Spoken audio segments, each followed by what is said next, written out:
Good evening and welcome to the Glens Falls Common Council meeting. It's Tuesday, February 13th, 2024 at 7:30 and time for our regular session. Today we begin the council meeting with the Pledge of Allegiance led by Councilman Lapham, please. I pledge allegiance to the flag of the United States of America and to the republic for which it stands, one nation, under God, indivisible, with liberty and justice for all.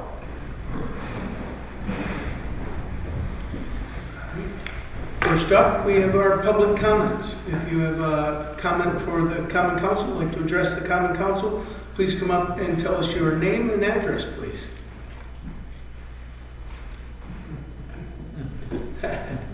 Don't fight the crowd, Kate.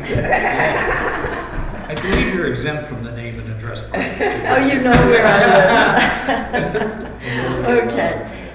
2 weeks ago, I was here and I passed out copies of the New York State Equal Rights Amendment. And I'll pass it out again for you, just in case you misplaced it. Because the wording of that amendment is very important. It's going to be on the ballot in November. And you might ask me why I'm coming to the Glens Falls Common Council to give your opinion and hopefully your vote or support for a New York State constitutional amendment. It's because it affects every single resident of Glens Falls. And I know your concern as political leaders and as just fellow human beings is that you want to have that protection available for everyone. The amendment very briefly provides protection from discrimination against people based on age, disability, gender, national identity, or place of origin, race, pregnancy. It's all-inclusive and is really an extremely important amendment at this time in our history when there is so much divisiveness and hatred that we see around us, that we come together. And I'm coming to you because I've been attending these meetings now for several years since I moved to Glens Falls, and I have to say that I'm very impressed with the leadership that you bring to the work that you do. I don't always agree with you, but I am very impressed with the fact that you listen to your constituents, you weigh the concerns they bring before you, and you take the appropriate action. So I do hope that if there are no questions or objections, someone might call for a vote from the floor to express your views. Anybody have any questions? Well, I'd like to express my view. I think this is such an important amendment that it's an amendment that we cannot overlook. It's important to just not Glens Falls, but it's important to this country, this world, as we are in this state. This is a right that we are still having to fight for. Why are we still fighting in 2024? We still have to fight for it. So therefore, we've got to go to the polls, and this is going to be one of the amendments as we vote. So we are pleading for people to really take this seriously, pass it along. We need this amendment passed. Thank you. This is going to be on the state ballot. It's on the Yes. state ballot in November. It's already passed the Senate twice, which is a requirement. So it will be on the ballot in November. And by the way, I happened to be at a meeting at the library this past week, and so I said, well, I wonder what other people think. And so I just brought copies of it, and I asked people to sign it as they would sign a petition. And in 10 minutes, I got 38 signatures on it, and no one objected. I mean, people were lined up waiting to sign the thing. So it's something that matters to people, and it affects everybody, every single person it affects. So I appreciate your consideration. Thank you. Thank you for bringing it. So maybe under new business, council, you could decide if you wanted to consider bringing it from the floor. In the past, if any of us had any concerns. Is or it we to could- endorse this? To endorse the Or amendment. endorse the approval of this in the next general election? What is it that you bring It's forward? whatever somebody would like to bring forward or not bring forward to it, right? You could bring it forward, you could also, if you thought that anybody might have some concerns or questions, you could ask me to put it on next council's meeting, well, and then it doesn't have to come from the floor. We don't usually bring things from the floor unless we've had the heads up, but I just wanted you to.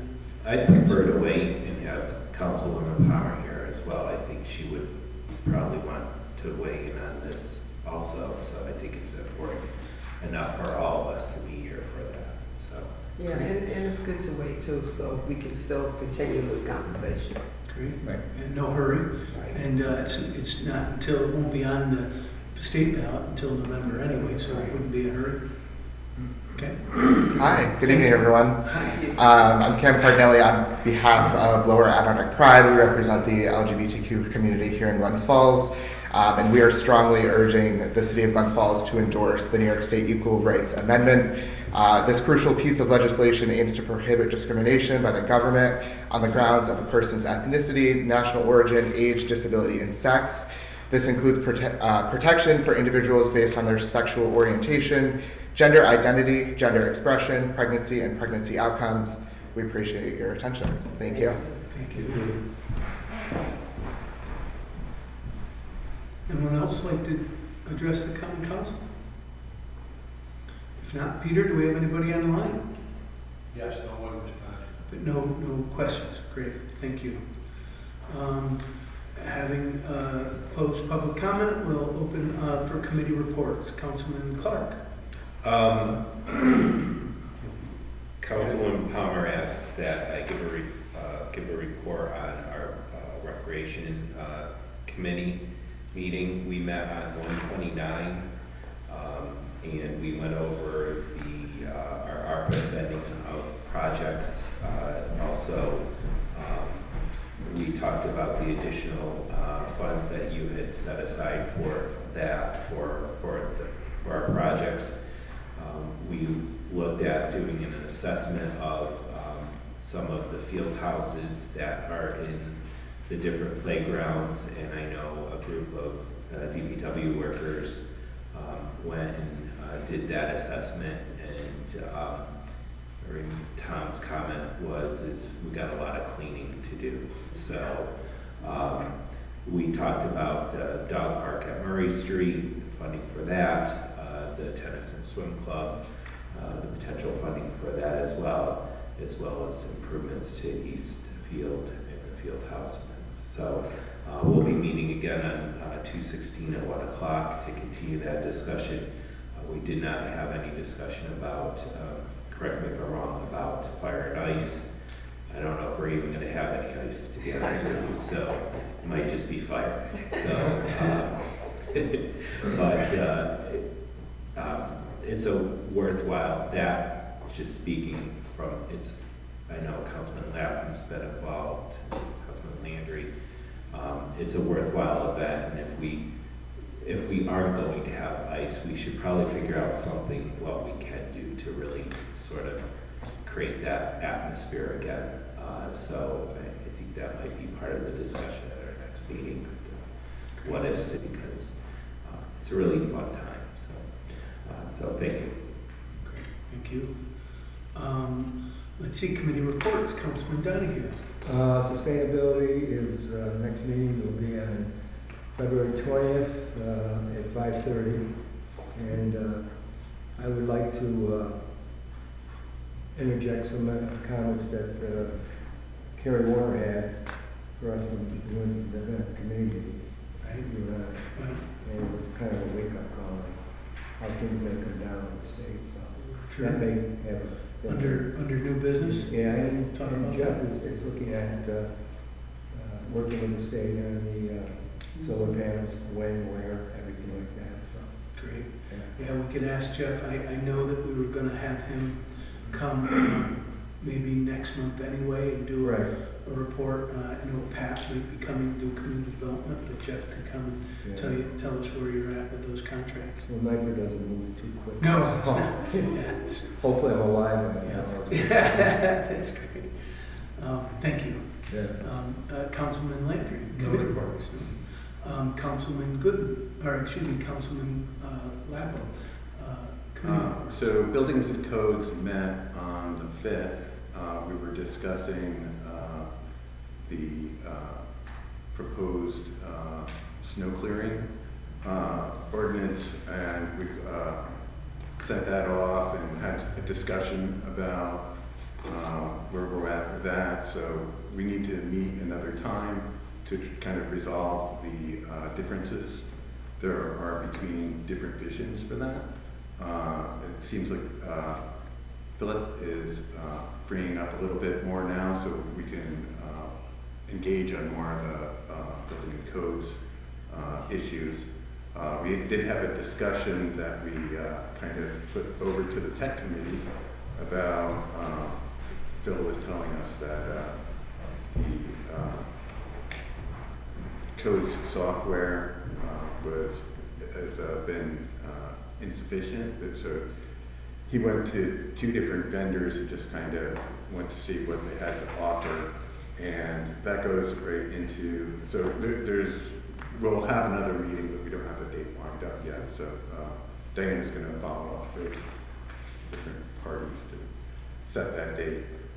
The tech committee met on February 7th, and we covered also, say, just to go with this, the Civics Plus for buildings and codes, and Bill had that comparison with IPS. I got a video from it that he and Chip had gotten to see it. So Chip had shared a cost estimate, and one thing I was asking from Philip was just to give us kind of a breakdown of what benefits that he sees us getting. So like save time, additional revenue from getting different things done by having forms available online, forms available to be filled out, and so forth. So just kind of breaking down where we have revenue opportunities versus costs, and just making it a convincing case to go one way or the other. We also talked with Orbital Fire about web security compliance and what are good practices. Orbital Fire did give us a kind of workup. I heard something about some tools that were being made available by New York State, but that's part of the budget process and it is vaporware at this point. So I think we might kind of look back to just going with what Orbital Fire has, and then maybe next year, if there are actual tools available from the state, we'll go with those. Is vaporware the actual name of the ware, or are you kind of being sarcastic because it's still in the budget It doesn't process? quite exist. Okay. Oh, that's great. All right. That's what I wondered if there was that. It's not Or quite, just you hadn't heard cannot of quite it. put your hands on it. Vaporware? I haven't heard of that. That's a special, software engineering jargon. That's great. One of the things we talked about doing too was we don't have an existing incident response system. So we're talking about not only getting an incident response system in place, but also doing a tabletop exercise where all the stakeholders are available and go through and walk through were this an emergency, what people would be doing, and having that being like a regular yearly kind of thing. And we talked a little bit about records management software. There's a microfiche company that the prices went up precipitously, so we were trying to see what else we might have available. Stork Tech had told us that Queensberry recently went through this exercise, so we're getting in contact with somebody at Queensberry to kind of walk us through what their findings were from going through the process. So we're just reaching out with the email first. So then we go on to, I'm going to skip over that. Table franchise. Great.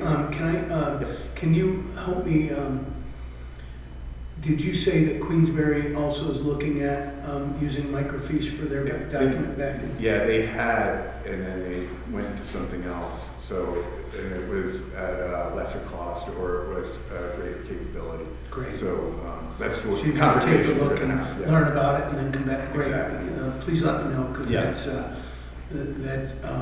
we've been using microfiche for a long time. I know that we've got concerns with records, needs of increased record storage, both at building and codes, and eventually we'll need them for our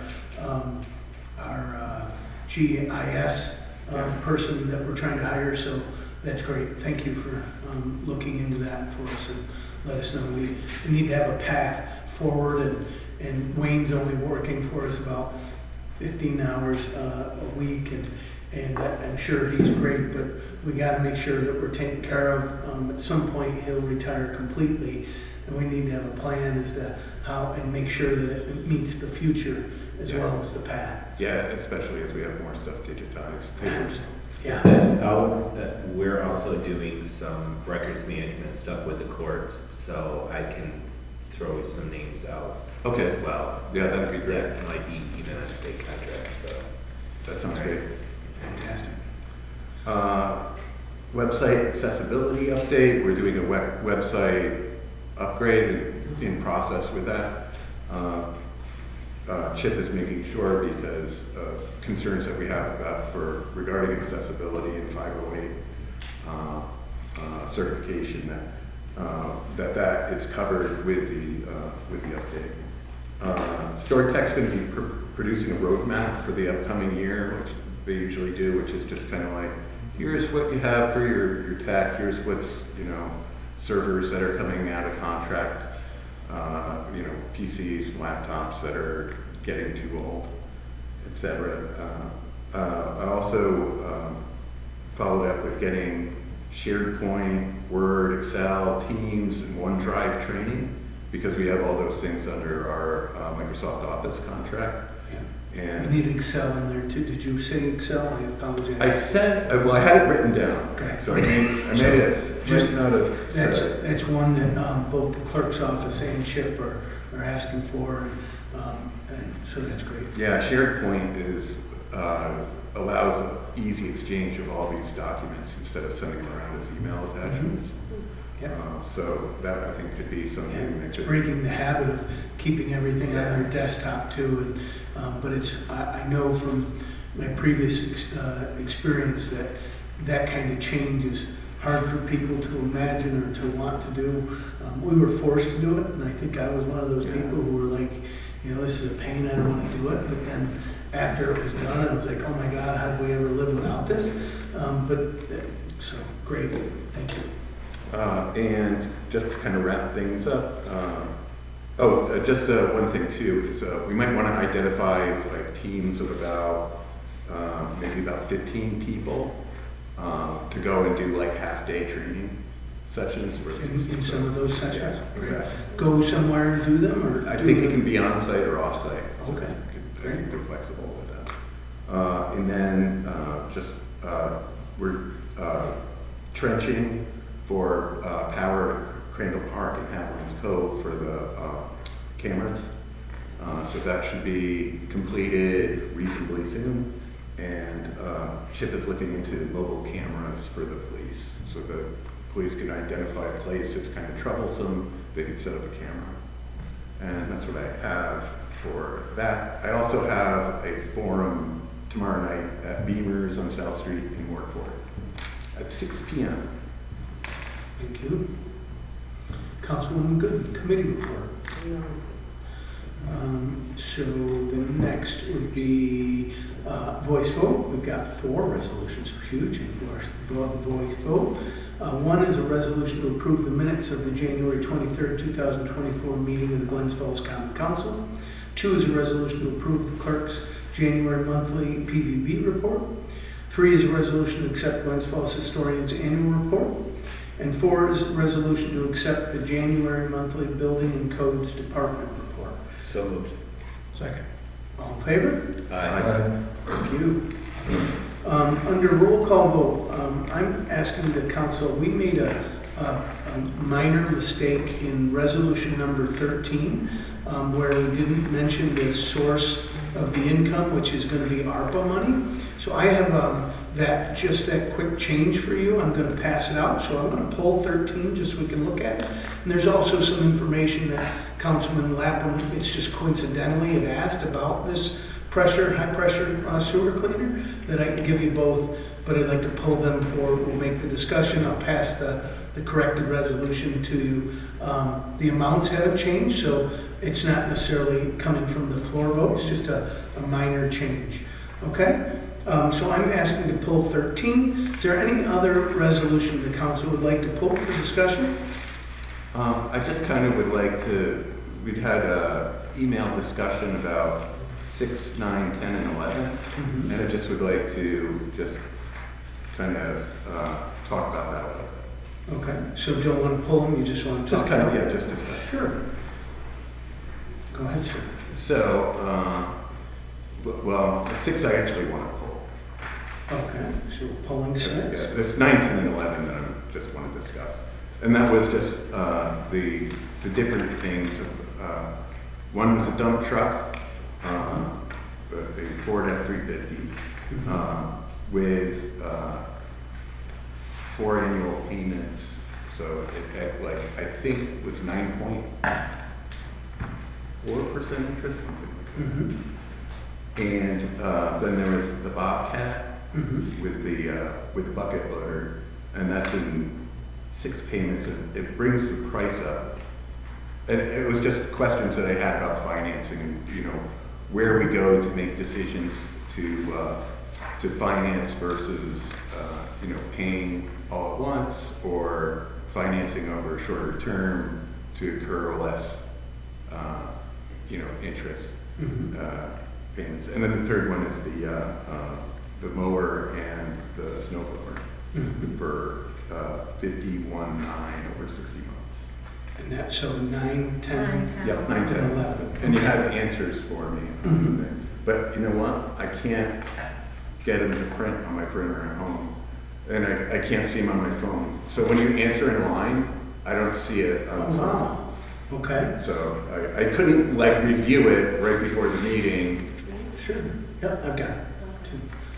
So let me read my answers and see if they answer those questions. Hold on a second. Do you have them too, Karen? Because I've got 1, 2, 3, 4, 5, 6. Purchase vehicles. And Yeah. stuff. So That's to number, not yeah. So to resolution 9, we purchase the vehicles from a state listed contract, and then we work with that the contract, the people that are willing to loan us that money from that link. So we then have a choice. We could do it for 3 years, 4 years, or 5 years, and then that's already in an approved budget. So we chose whatever a number of years based on what's within that budget thing.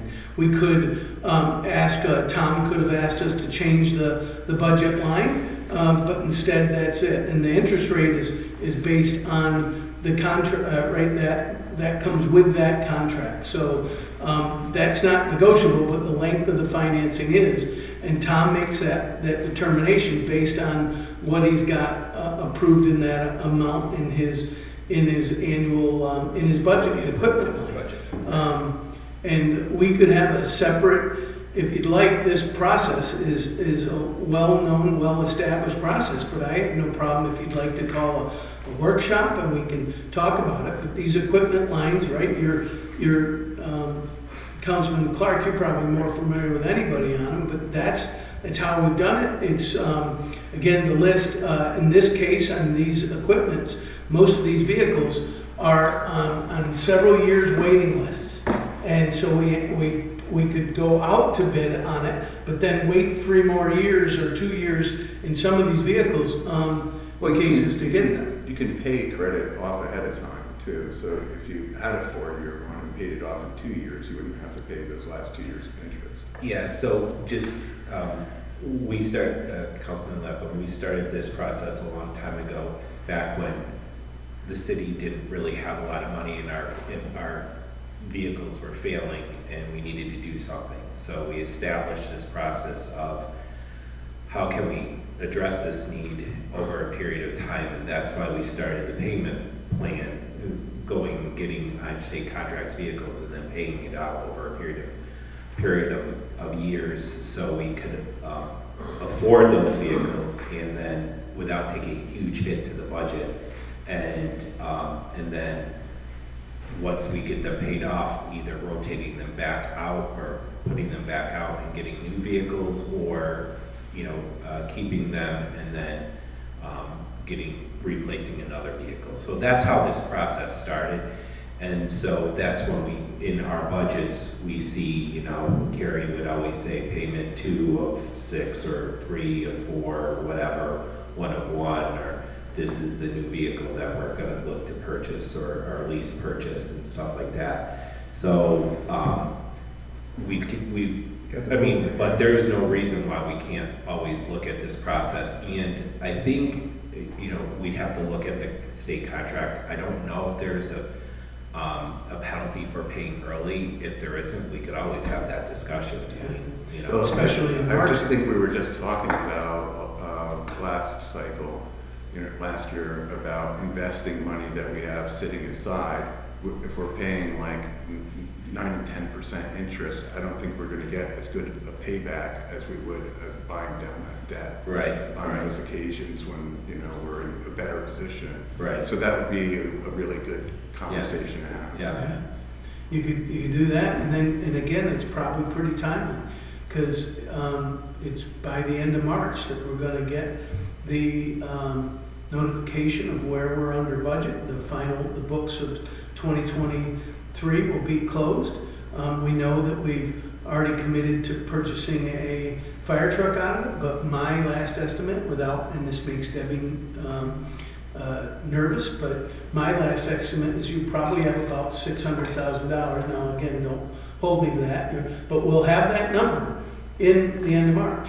And we could have a workshop just to talk about these kinds of things so that we're all more aware of them, right? They've been an established process that's well documented because they have to be, but still we could learn more about them and the statements about like paying off early, definitely. And so then when end of March comes, if we're under budget, you then have that decision on what of these are on a 5-year program, how many years are left. If we don't have a penalty, should we use that money for that, or does that $600,000 go into the additional fund balance? So it's a great conversation to have. Well, go ahead. The Ford F-350 is costing $75,000. Underwriting fee is $545. Amount finance is $75,545.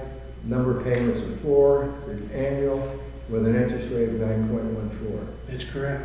So you'll be able to see if paying it off after 3 years or if pay it off right in March and see, right? we got the same thing here for Bobcat. Yeah. So in the Bobcat, again, we're replacing. So the answer that you couldn't read on your phone, Ben, would be the front end loader is replacing a 1996 Bobcat that is still barely usable, but certainly at the end of its life. And this should last us well over 20 years. And so that is the best value. And the 6 years financing was what we thought was the best value and within the budget. But again, it could be reviewed to your point, and then see if we want to try to pay that off early. If it helps us, then we could. Well, with the Bobcat, we came up with a total of $98,627.40. Funding date on February 29, 2024. Referral date for 151. First payment due July 29th. Term 3 years. And 6 years. so here.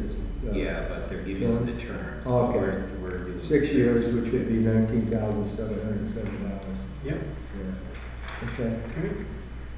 And then the snow blower, The 50,000 John Deere snow blower is replacing the 2014 machine. We hang on to the old one, but we're using this for our larger parks, Haviland's Cove, Crandall Park, and Eastfield. Each of those items are renewed equipment budget lines, all passed and okayed in 2024 budget meetings. There were several other pieces of equipment that are finally paid off in 2023. The DPW has an ongoing plan to replace a few pieces of equipment every 5 to 7 years based on the more stable budgeting process, so we don't end up with a bunch of large pieces. 1 year with $150,000 and 1 year with $5,000 sort of thing.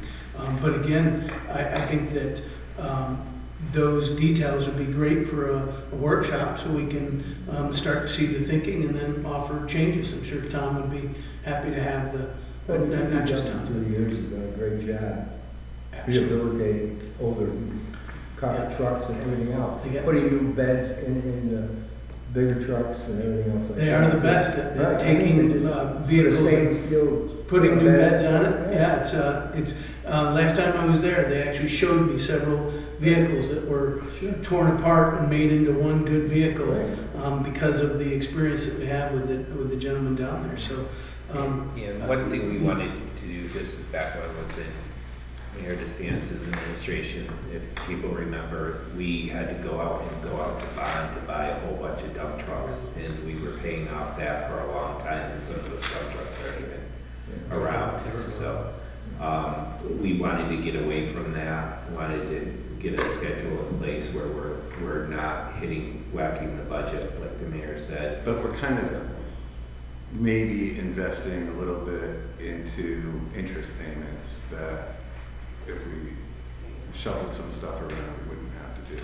Right, I mean, we, it's worth reviewing, and we probably don't because before we couldn't, but or we didn't think we could. So I've got here add equipment purchase, financing, workshop. How's that?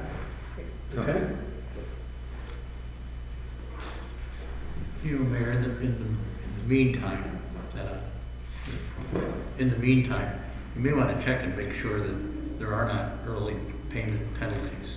State contract's pretty tight with that. They're also buying them at a discount, Right. according to the documents. You're getting It's a huge discount. 23% discount on each Right. piece of equipment.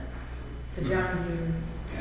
Great. But that's why I think, like I said, they give you that, Yeah. but accessories are at this price or financing that. Well, that would be great in that workshop for us to discuss, even if we find that.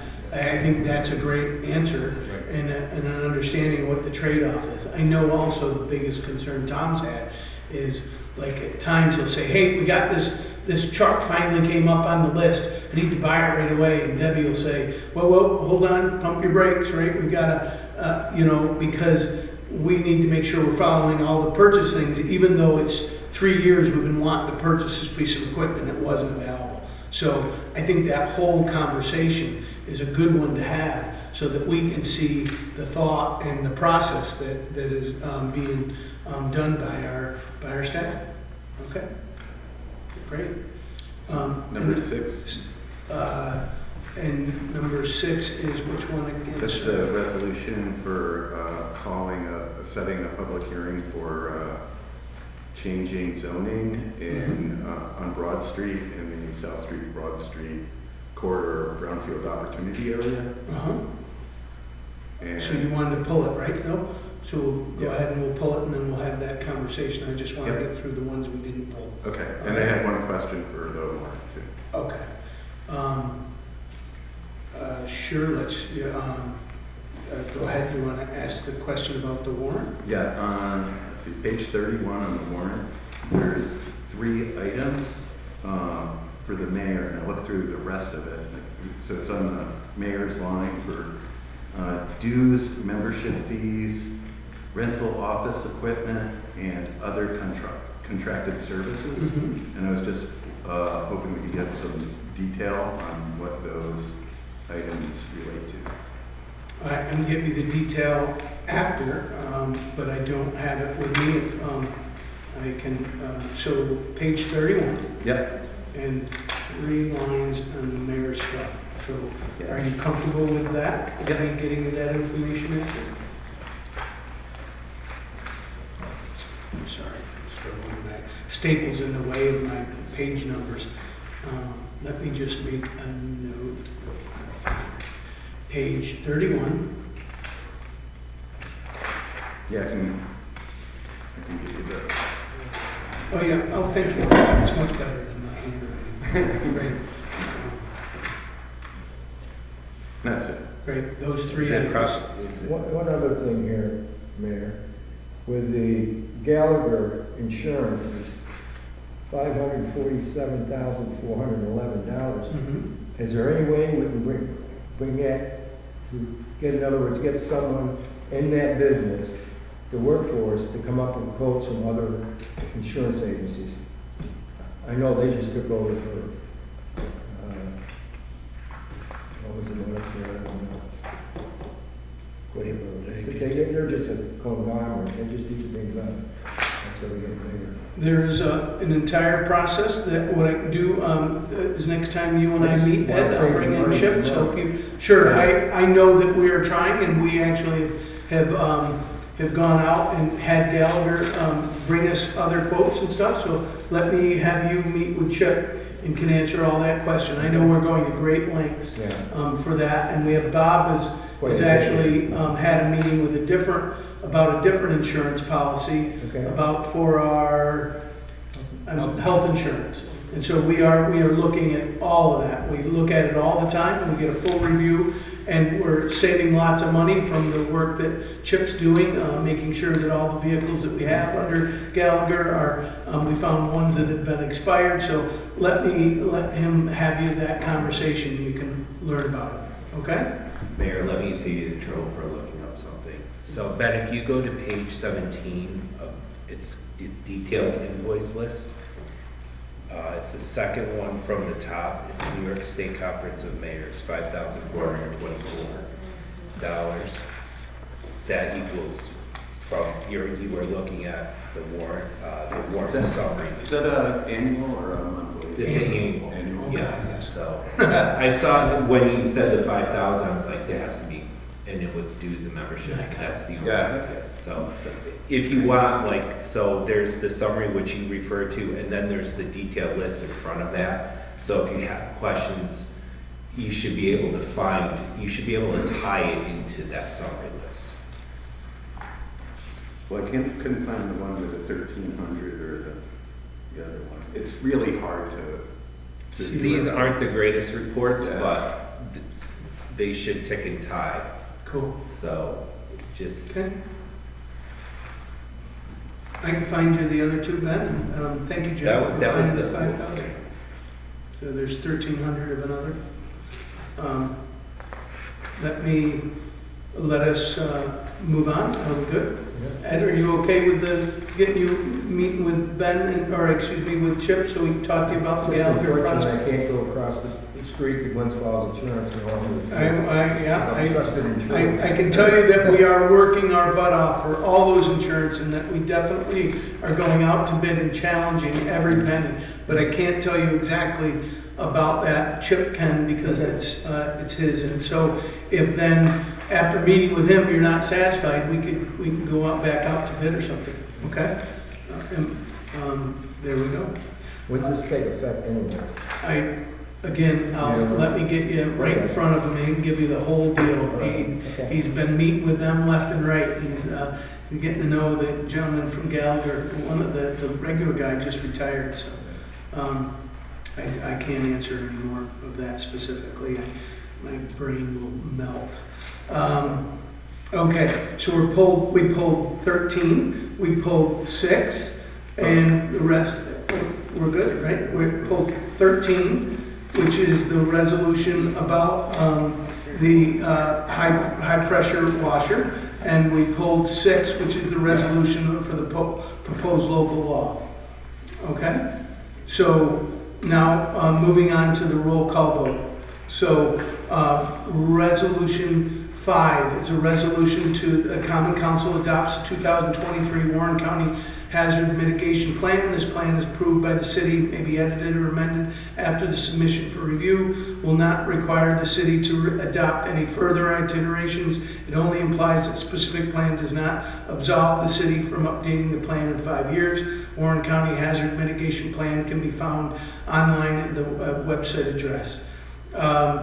6 is pulled. 7 is a resolution to increase the revenue line A00999-1589, miscellaneous public safety income, by $3,433 and increase expense line A23120-1100, police department overtime, by $3,433.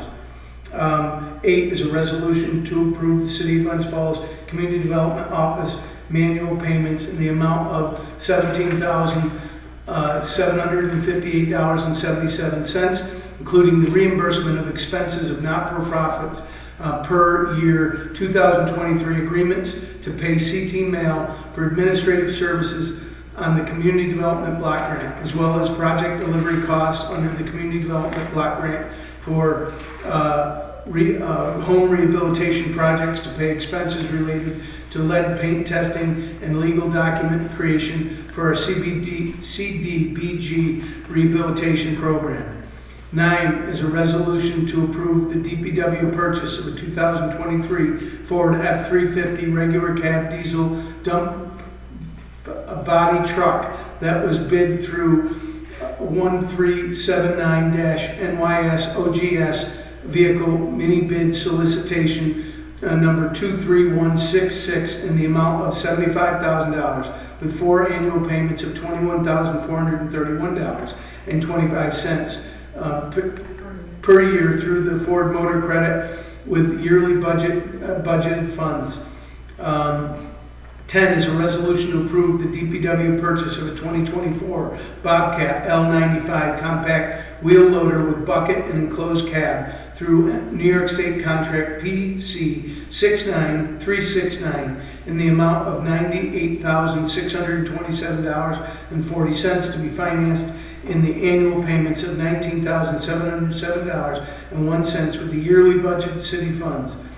11 is a resolution to approve the DPW purchase of a 2024 John Deere 72-inch commercial mower with the comfort cab and snow blower through the New York State contract PC 69683 in the amount of $51,972.66 to be financed for 60 months at $1,011.41 per monthly yearly budgeted city funds. 12 is a resolution to approve for the wastewater treatment plant the purchase of the lowest of 3 bidders at a Vapodest 200 distillation system with digestion unit KT8S for the amount of $22,845.60 as recommended by the Water and Sewer Superintendent to be paid with currently budgeted water and sewer funding. 13 is pulled. 14 is a resolution to approve the sale of GGFT of 2 retired buses to the highest bidder to accept the highest competitive bid. The 2 recently retired buses are 2015 model year trolley bus, trolley number 114, and the second is a 2018 model year Ford chassis minibus, bus number 65, and GGFT fleet that need to be disposed of. 15 is a resolution that the Common Council approves the transfer of 1 retired GGFT bus to Queensberry Emergency Management Services and authorize the GGFT Transportation Director is hereby authorized to execute the necessary documentation and paperwork required to remove this vehicle from the city's inventory and transfer ownership to Queensberry Emergency Management Services, 1109 Ridge Street, Queensberry, New York. 16 is resolution to approve encroachment permit number 2-2024 is approved by Mayor Collins on February 6, 2024, subject to retroactive Common Council approval per City Code S189-19B for National Grid to expose gas main for new service on 18 Parker Street, Glens Falls. from February 18, 2024 through March 1st, 2024, following the city engineer's general requirements permit number 2-2024 is subject to the prevailing wages requirements of Article 8, New York State Labor Law, Section 214-F, Roadway Excavation Quality Assurance Act.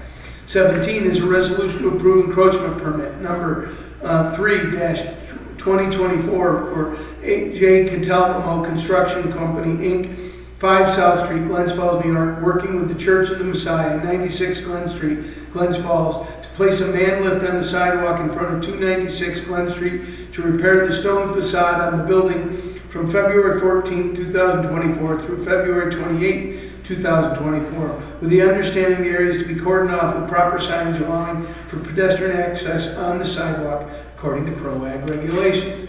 18 is a resolution to amend prior Common Council Resolution number 163 of May 9, 2023 to discontinue a certain portion of the paper street known as Franklin Street in Ward 5 as attached.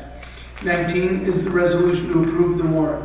Do we have a motion for a roll call vote?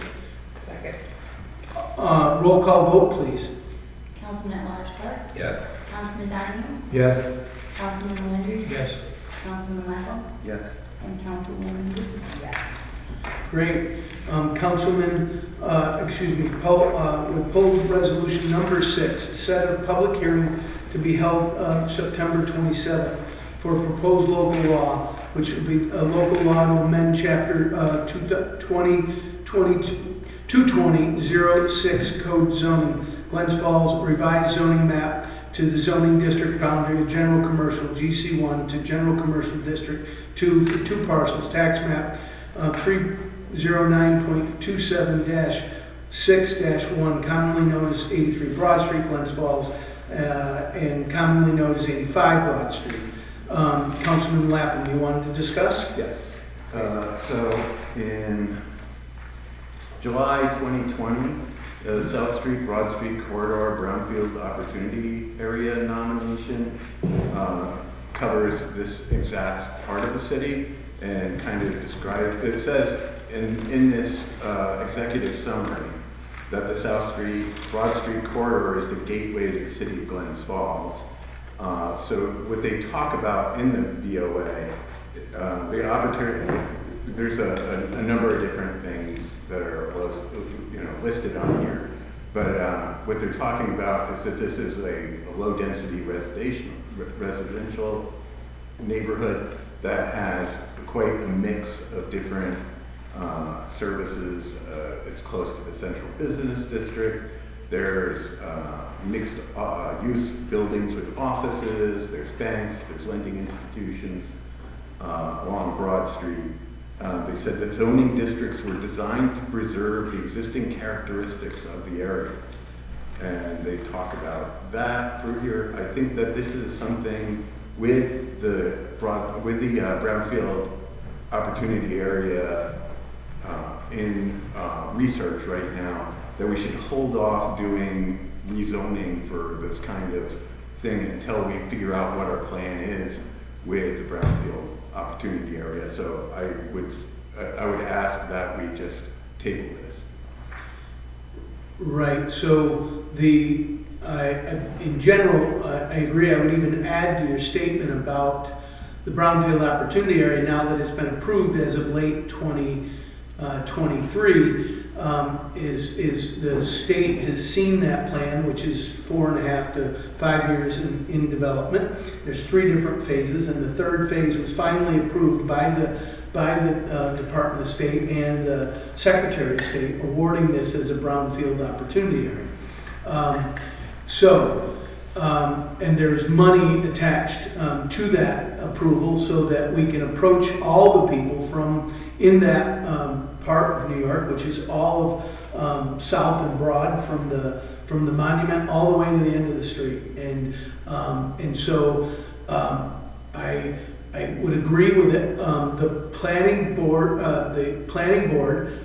gave this a positive. We explained to them the Brownfield Opportunity designation, but they went ahead and made a positive recommendation. All this resolution though does is set a public comment period, and so I would suggest that we hold that public comment period so that we can allow other people to weigh in, and we could reaffirm what you kind of just said too, right? If I was to vote, and I won't get a chance because I'm the mayor, but if I was to vote, I would suggest that we do not pass this, but that we're not there right now. Where we're at is just setting a public comment period for it. Second, I have Karen is doing some research for us about, there are 5 parcels that seem to be, it looks from today's perspective like they were stop zoned. Except this parcel is not included in that. And we're trying to do some research to figure out why were those and why was this one parcel left out of that. So that is one. We're doing some research to find out what was up with this. Second, Jeff Flagg is going to approach the landowner and talk to him because he was not aware, nor, unfortunately, I haven't done a very good job at helping our planning board to understand our efforts, right? And that's on me, right? I have not helped Ethan to understand all the things that we've applied for from a comprehensive plan list and both the brownfield opportunity area, even though it exists, the efforts to do this is 5 years in the making, and I'm only 2 years in the making as a mayor. I haven't done a good job. So one is we want to approach them and see if they might be interested, because we're about to embark on a public campaign. We have until July to approach property owners throughout this entire area and say to them, how would you like to reimagine this property? You've got a small home on a big lot, and it could use some major updates. Might you be interested in selling that lot and us building some apartment houses in it? All right, and we have state money to do that, or to a business owner, right? There are several properties. If you look at the brownfield thing, it identifies many properties, businesses that would be right for, hey, would you like to maybe turn your property into commercial on the ground floor and apartments up above? And that's what the brownfield opportunity is saying, that if you find property owners that want to do this, there is money available.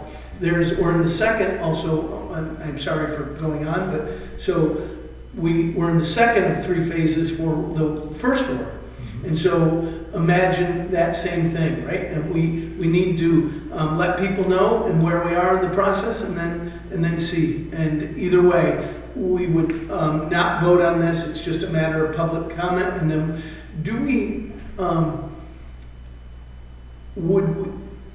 I'm also learning about the process by which we move forward with this. So let's say we have a public comment period. You have a public hearing. A public hearing, excuse me. This resolution is to set a public hearing.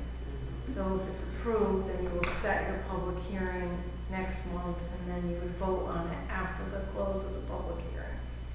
With either yay, nay, or table it. Right, then we could yay, nay, or table it, or the options. We So- can yay or table it right now, Right. we're voting on it right now. You could,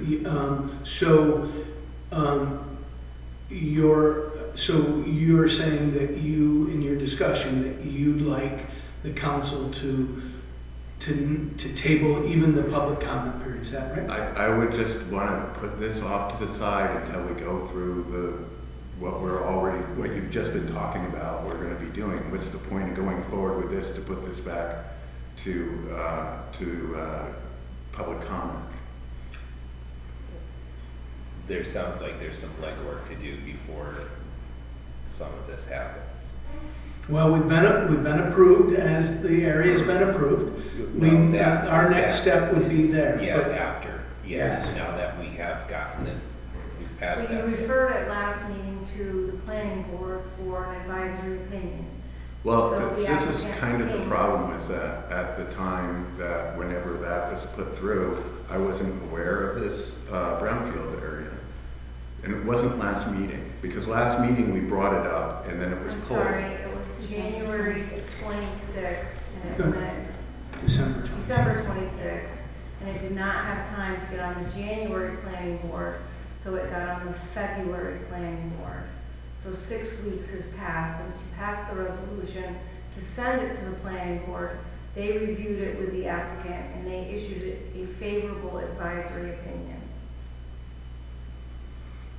I still say that we're voting on it, and my feeling with this, after what I've just described, is that it's premature to be looking to change the zoning for this area that's right smack dab in the middle of this, entry corridor for this brownfield opportunity area. And, it doesn't make, to me, any sense to say, oh, we made a mistake back then by putting this over to them. It's a mistake. What's the harm in tabling it? Well, the applicant has come before the city and asked for this change. You're just telling them that they're not allowed to be heard? Well, If there's it more can- information you want, that's what the public hearing is for. That's where you ask the applicant. What I'm saying is that there's information. other things going on with this, with the brownfield opportunity area that was not discussed at the time that people voted on it. So we could actually pull and have another, amend that if you like. And I'll talk to the person who was the applicant for it. I don't know what you're talking about. When it came before the planning board, Jeff Flagg came and produced documents. I was talking about when you said this has been already sent to the planning board. So we had a resolution for It was that. a So I would say, let's revisit that resolution then, because I think there's information available now that the council members weren't privy to at the time that was made. No, it's not new news that we've been working on two BOAs, and so we are working on them. We've been working on them, and so the council was aware, and the council decided to send it to them and let them discuss it. We discussed at that meeting, Councilman Landry said, it's not bad at all of an idea of there'd be storage. Now, I don't know that we specifically spoke to the BOA, and I also just agreed with you that the BOA is certainly an additional consideration that we should think about. What this is a motion for is, do we want to hold a public comment? We've got a positive recommendation from the planning board, and the question is, do we want to schedule a public hearing or not? That would be the normal next step, is to let people weigh in. And then we could then decide, we would hear from the applicant, we would hear from other neighborhood constituents. I planned on having Jeff come and talk and inform everybody more about the BOA. Certainly I'm in agreement with you. If I was to vote on this right now, I would think that we'd want to vote no. And I say that, and we want to talk to the landlord. We might have a better opportunity for him to redevelop this property. So I'm not suggesting that we should vote yes to rezone this. We're not there right now. Where we're at is just about scheduling a public hearing. And it sounds like you don't think that we should abstain from scheduling a public hearing. Am I saying it right? I would not want to move forward in this Right. for any reason. Move forward on the public hearing. Move forward on anything to do with rezoning these properties. So, we have resolution number 6. Do we have a motion for a roll call vote on number 6 for a public hearing regarding this project? So, do we have a second? Second. Roll call vote, please. Councilman Electrical, Yes. Councilman Donahue, Yes. Councilman Landry, Yes. Councilman Rattler, No. and Councilman Goodman. Yes. Thank you. So the owner will be available for our public hearing. Yeah, we're gonna actually approach him and see, he might, we're gonna, you've already let him, They yeah. asked me if they had to be here tonight, I didn't want to have to wait. And we are engaging, we Yes. definitely are engaging, sharing many of your concerns, just so you know.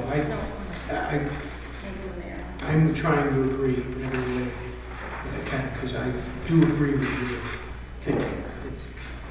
It's important for me to say that so that you understand you're not alone in that, in this. Let's see. The 13 was a resolution to purchase a, I'll read the corrected resolution with the only change from what you had already gotten is that this is to be paid for with ARPA funds.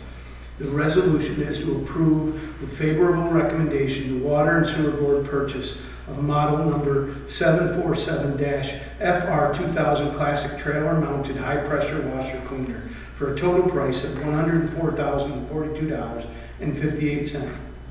Excuse me, from Sourcewell ID number 96763 and contract number 101221-SCA to be paid for with ARPA funds, and authorize the controller to increase revenue line A009999-4089 ARPA, increase interfund transfer G 009999-5031, and increase sewer fund budget line G 78120-2200 equipment by $104,042.58 as attached.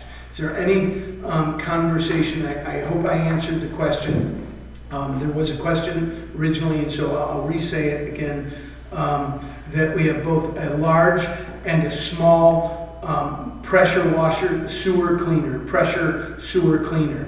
This is to replace the small one, which has been broken for about 2 years. We've been trying to use the larger one, which requires much more a CDL driver. We have trouble getting it down through some of our smaller streets, and also that the actual fixture itself is so big that it has trouble with some of our smaller laterals.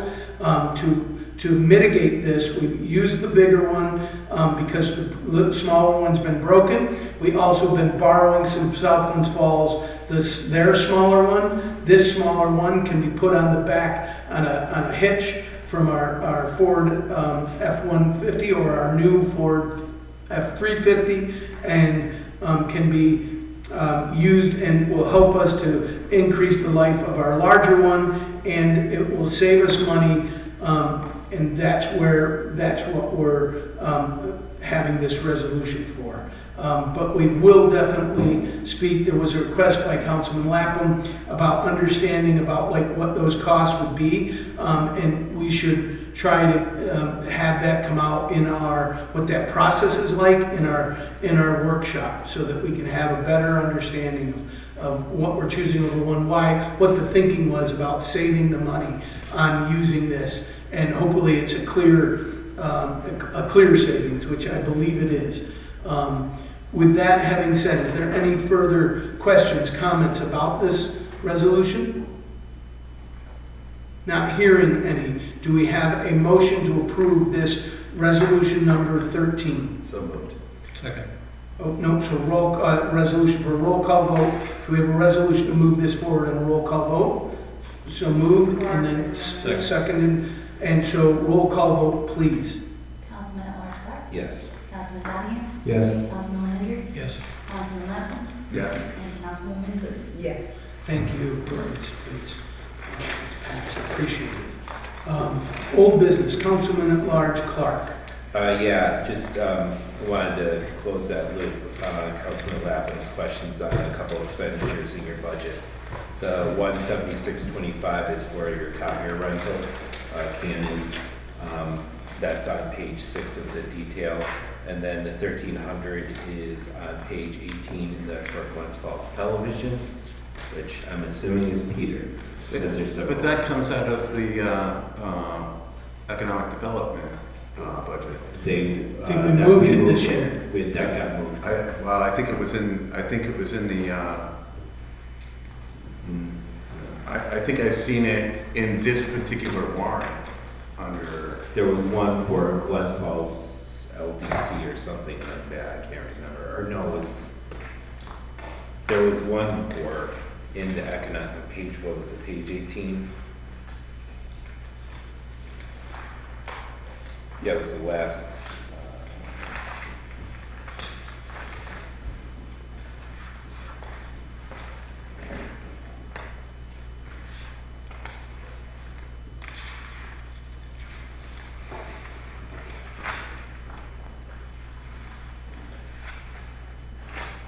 If you can't find it, Jim, in the next few seconds. Yeah, it's right here.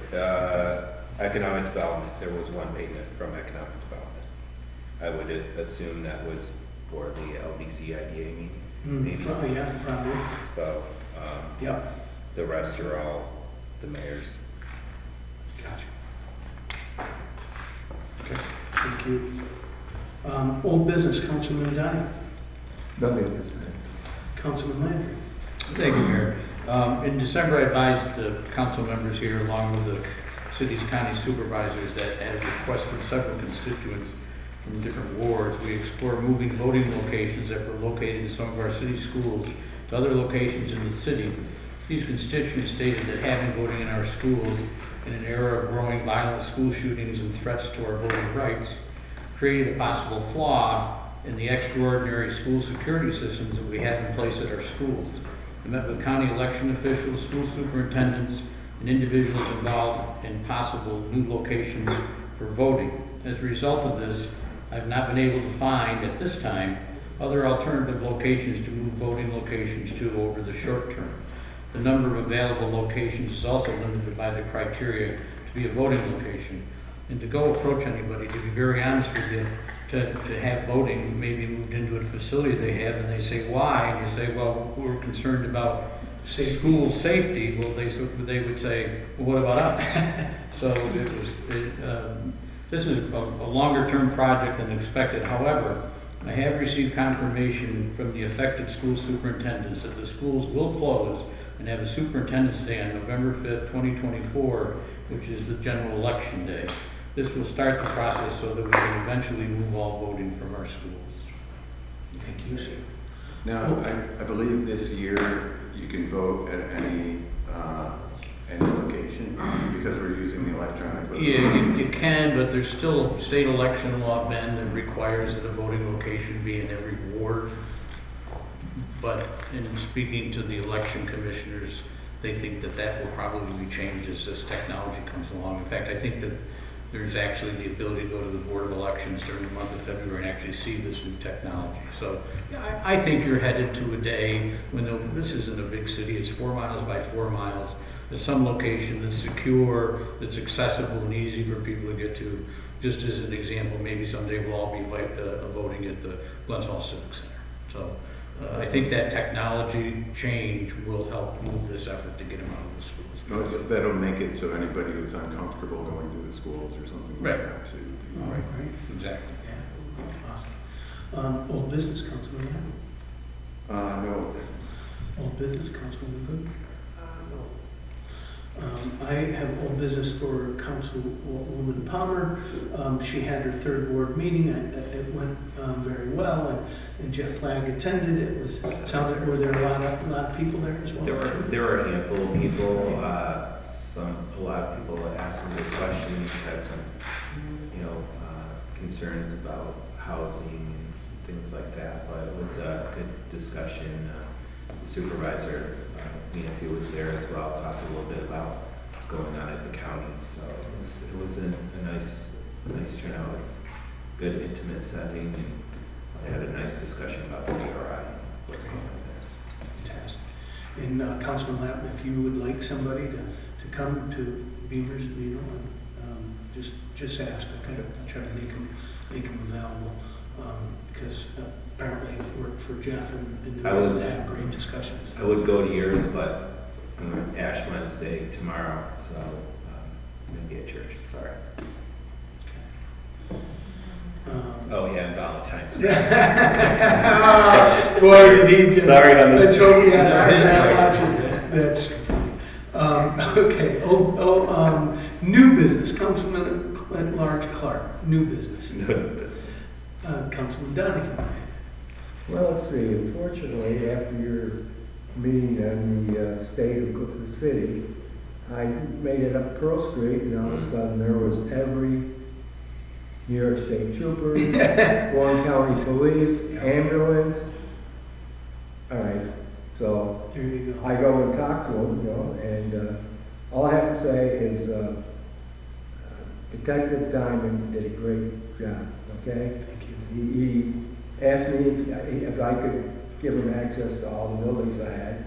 I said, sure, so I gave him complete access. He thanked me. There was a couple items that were left by the lieutenant that's in jail now, and I brought him to the chief, and I think everything's good. But it was good. In one respect, the older officers took the younger ones that just came in and showed them the routine. Absolutely. So I was really had a lot of pride in that the entire Glens Falls Police Department and all those responders acted in a timely manner and acted properly at all times. So Yeah, thank you. they did us proud. And God's got a sense of humor. 20 minutes after I said that we're noted Right. that we're the safest city in the country, there was a shooting, but in old Glens Falls fashion, we knew who the shooters were. They had relationships with each other. We knew who they were. They knew each other, and we had the situation safe before I got home from the event. So that is great news. But I've got to chuckle, And so thank God for our police department. Councilman Landry, new business. Thank you, Mayor. I'd like to acknowledge Matt LaPlanche, 2006 Glens Falls High School graduate, for his efforts to improve our neighborhood housing stock. Matt recently purchased and rehabilitated a home on East Stanford Street near Morrow Drive that had been abandoned and in full disrepair. Matt had been buying up and fixing homes for some time now, and this will not be his last. We need more qualified people like Matt to step forward and buy and rehab distressed properties in our city, and we have lots of them. Everyone that is done is one more step forward in our efforts to revitalize our neighborhoods. Remember, it is the quality of our neighborhoods that make Glens Falls such a wonderful place, not just our downtown. Walking neighborhood schools, new ADA compliant sidewalks, annual street paving, revitalized park, rehabilitated housing, and more make our neighborhoods wonderful places to live. So I want to thank Matt for making the second ward East Sanford Street neighborhood better. I'd also like to congratulate the Glens Falls Symphony on its 40th anniversary. Let it be known that Glens Falls, New York is the smallest city in the United States to have a professional symphony. I'd also like to acknowledge and congratulate Joe Gerard III, better known as JC3, on scoring his 2000 college career point this past weekend. Jimmer Fredette, JD3 successes in college and professional basketball are even more reasons the state basketball championship belongs right here in the city of Glens Falls. Also, how about the Adirondack Thunder? Reminds me of the early days of the Adirondack Red Wings, of what a hockey town we are. The Civic Center is packed for games. In fact, I think Jim said he used to only go to the Sunday games because the attendance was a little better and you could get a good seat. You can't even do that now. The Civic Center is packed for games, and the roar of the crowd is deafening, and downtown is electric. Join the excitement and get out and support the games. Thanks. Thank you. Councilman Lappin, new business.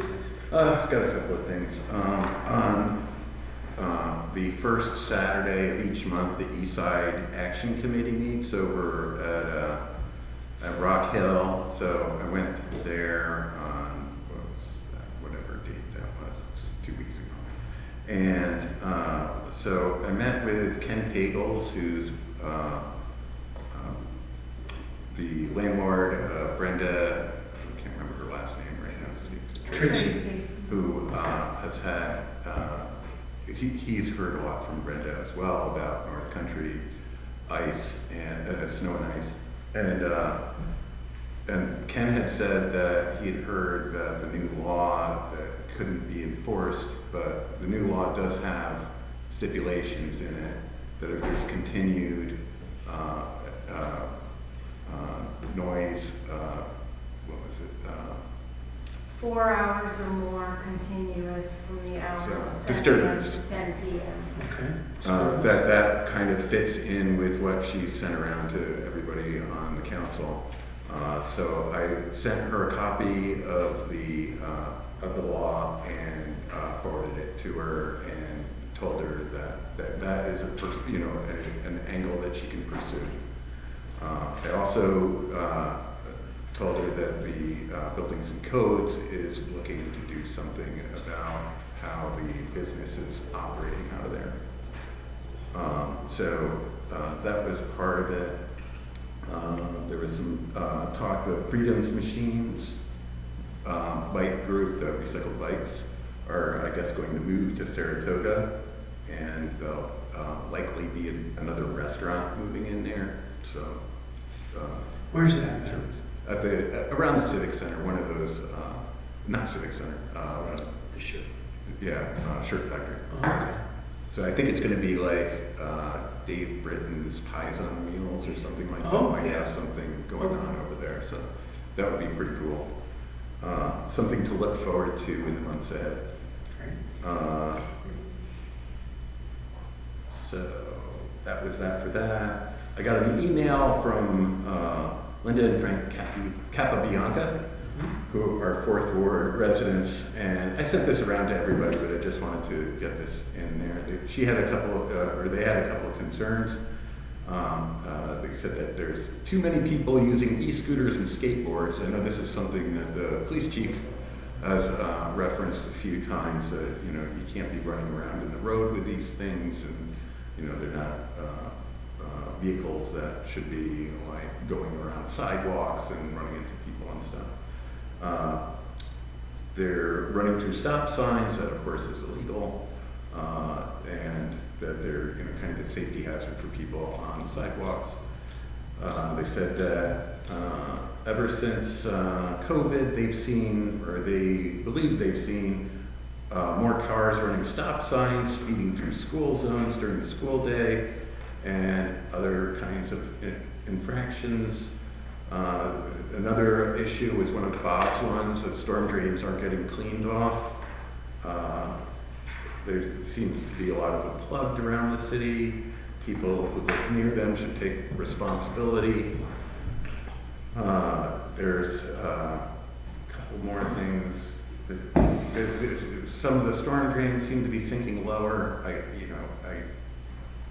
One example was the northeast corner of Sherman and Crandall, and I was just complaining about the southeast corner of Sherman and Crandall, so I'll still have to take a look at that before I bother anybody, the north and the valley. So that's all I have. Thank you, sir. Councilwoman Good. New business. Just a reminder of the Tuesday nights at the Crandall Library, the movies for February. There have been some great movies. We have 2 more weeks left. I know we do have a council meeting on the 4th Tuesday, but it's at 6 o'clock, and the food is fantastic. And Tuesday movies- is February, Yeah. 6 p.m. 6, yeah. Mary? At the library, right there. You shouldn't have mentioned the food. Yes, I'll be there. Great. I don't think Ears perked right up. free meal. Thank you. It's good too. So, and the kids it's been really great participation. So I want to thank the kids for really coming out and participating. But it's good for everyone. So, thank you. I have some new business. So I am off on vacation on Thursday, March 7th. I'll be back on Monday, March 17th. Councilman Clark is going to be acting mayor for every day that I'm gone except for one, May 9th. Councilman Clark on March 9th. Sorry, maybe wasn't that nice of me. March 9th. For that day, I brought a copy of the resolution that we passed, and it looks like you're the first up, Councilman Donahue will be, according to our resolution, March 9th, you will be the acting mayor. It's funny, both Councilman Clark and I will be available on phone, but You will be the acting mayor for that one day.